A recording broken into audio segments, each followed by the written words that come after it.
So take us a few steps back just on in terms of your experience. Firstly, you've mentioned investing offshore, and what I'd like to know is some of the mistakes and lessons that you've learned. And then also tell us your experience of actually analyzing the likes of Sharemax and other partners when you were trying to invest overseas and what works for you.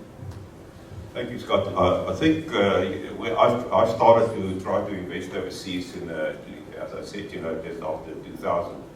And I've learned a couple of lessons, and I can spend a lot of time on this, but I'm going to just do the point and name the things that I think is very important. The first and almost a very important thing is you need to have a local partner. It's impossible for anybody to be an expert all over the world. And we know property, this side of the street is good, this neighborhood is good, and the other ones are not. So you need to have a local, very strong, reliable, trustworthy partner. And that's not always easy to find. So that for me is the first thing. Secondly, you need to understand the judiciary of that country. I've tried to do business in the Middle East and we failed because the judiciary and the language is a huge problem. I relied on a translator, and that it was just not good enough. Eventually, the thing didn't work out because we were not on the same page in terms of the actual deal structure. So that for me is very important, and therefore I've decided only to look at countries like Australia, America, and the UK. We understand the language, the judiciary is similar, and we can talk the same language. Yes, the terminology might differ, but that you can pick up. So the partner, those two other things I think for me is very, very important. Obviously, funding is another issue that you need to take into account. Non-recourse funding is not always easy to get.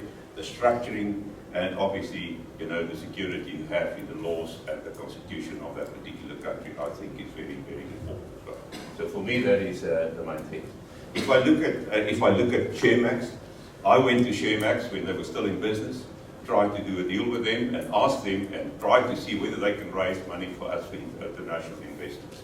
When I look at the structure, I immediately decide to walk away from that meeting and not to do business with them. Why? Because they were taking the interest of them, of their group, and the investor wasn't aligned. They took, as Scott mentioned, 27% or 26% up front. So now I take 100 Rand for you, I take 27% off, and I buy a property for the balance. So that business is basically insolvent, technically insolvent from day one. And that's why I walked away. So for me, the most important part of the whole thing, the interest should be aligned. If I work for the investor, firstly, I need to put my Rand next to his Rand on the same terms and conditions.